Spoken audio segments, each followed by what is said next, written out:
আসসালামু আলাইকুম ওরহমতুল্লাহি ওবরাকাতুহ।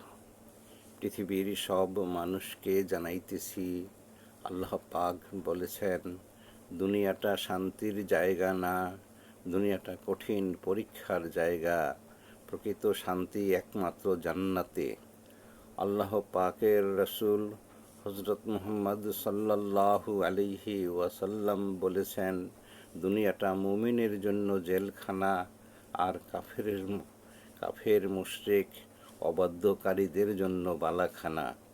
জেলখানার মানুষ যেমন জেলখানায়, অবাধ্যকারীদের জন্য জেলখানার নিয়ম মেনে চলতে হয়।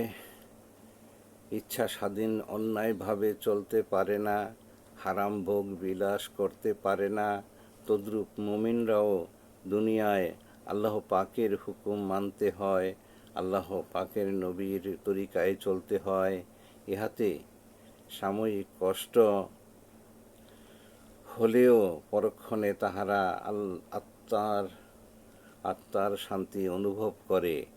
তা একমাত্র মুমিন মুসলমানগণই অনুভব করতে পারে।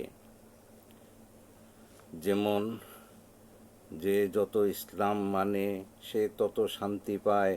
অতএব সব কাফের মুশরিক অবাধ্যকারীরা যেন আল্লাহ পাকের হুকুম মানে এবং নবী পাক সাল্লাল্লাহু আলাইহি ওয়াসাল্লামের তরিকায় চলে।